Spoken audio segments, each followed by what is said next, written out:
Hi guys, this is Carly, and I thought I'd start a little bit of a vlog series on your immune system and tips that we can use as we're heading into these cold winter months.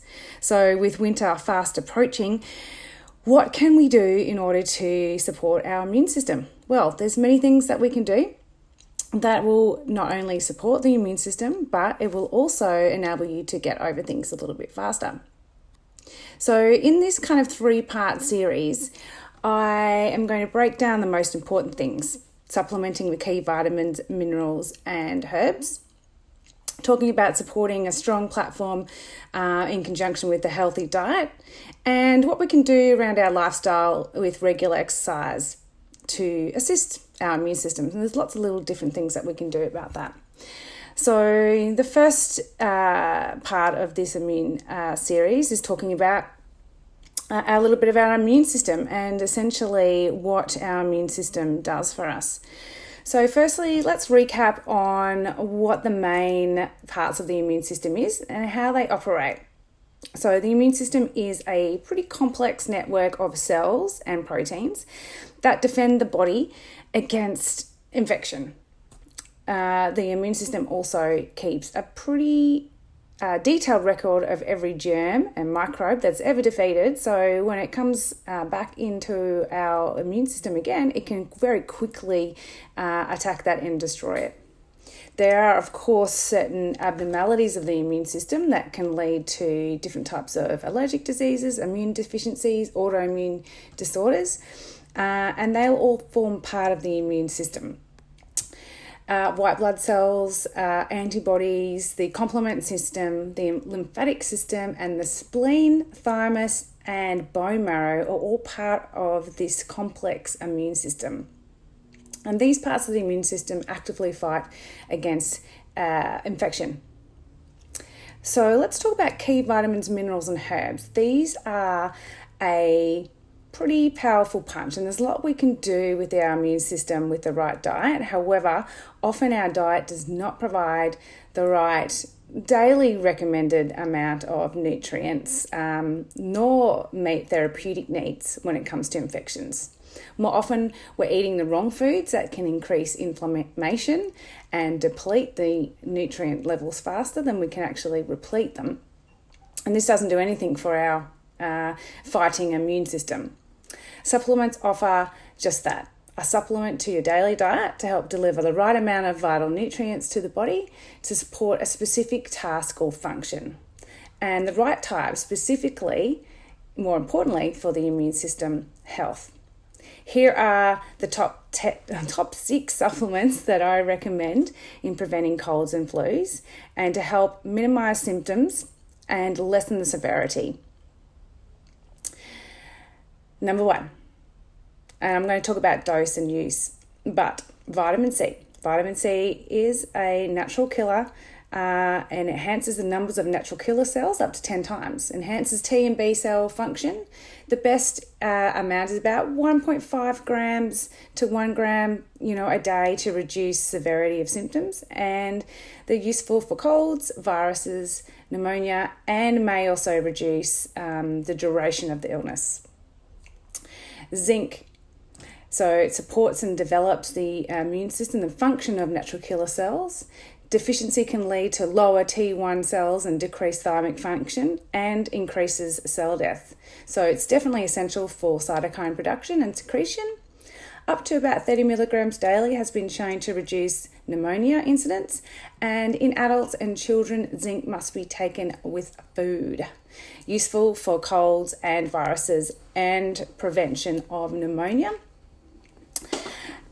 Big one, vitamin D. Vitamin D deficiency is a risk factor and a driver for inflammation. So with an increased risk of respiratory infections, vitamin D can also boost your natural immune defenses and specifically acts as an antimicrobial protein that kills pathogens. And so this is really likely to help reduce infection, including infection within the lungs.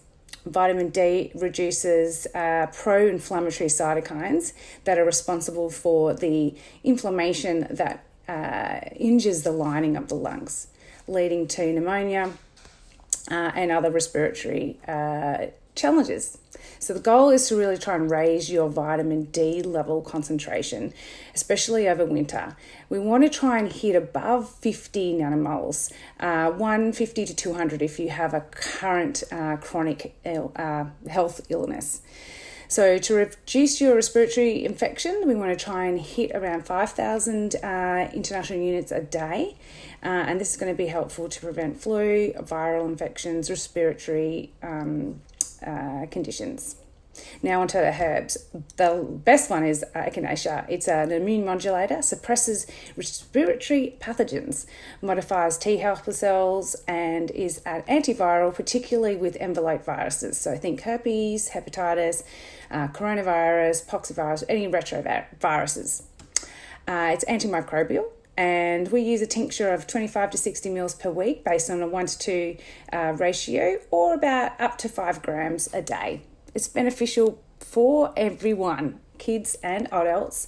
However, be cautious with immune suppressant medication. Andrographis. This is another beautiful herb, immune supportive, especially with acute infections. It's antiviral, antithelmintic, which is parasitic. We usually dose between 20 to 40 mils a week based on a 1 to 2 liquid tincture, 4 to 6 grams a day if it's in a tablet. You want to avoid if you're in your first trimester of pregnancy or, again, on any immune suppressant medication. So be careful of that one as well. Perfectly safe, though, is elderflower, Sambucus nigra. You see this one a lot.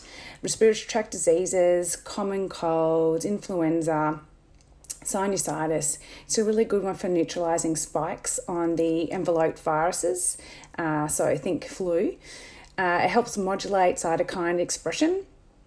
It's also antimicrobial in its activity against gram-negative and gram-positive, really, species. So think Streptococcus, for example. We want to try and hit between 15 to 40 mils a week based on a 1 to 2 tincture. It's also useful for all bacterial or viral infections, acute and also preventative. You might see this in the chemist as a tincture already. So think Sambucol, that's a good one too. All right, what about probiotics? So pretty easy to get from the chemist would be something like ethical nutrients Inner Health. That contains Lactobacillus parasi, Lactobacillus plantarum, Heal 9. These are specific probiotics for reducing the incidence of and acquiring one or more of the common cold episodes. So this one is a really good one that you can dose for children and adults as well, and kept in the fridge. Helps reduce the number of days with a common cold. Symptoms significantly also are reduced, according to certain studies and research over the life of a cold, specifically over a 12-week period.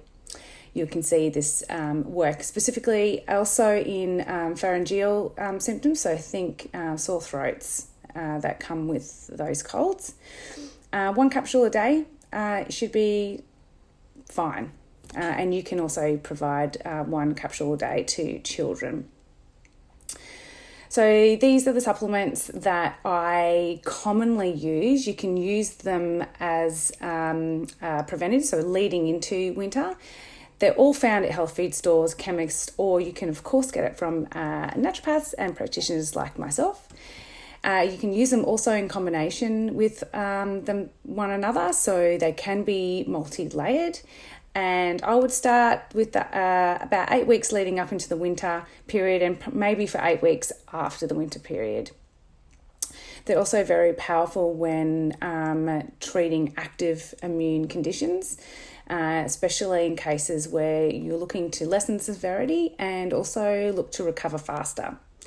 The faster you can get onto these supplements or herbs when you're sick, the faster your chances of recovering are, and at least reducing the severity.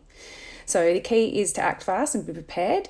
And this is why I've produced my own tincture remedies called Immune and also Recovery. And you'll be able to find those on my website under the shop function dispensary.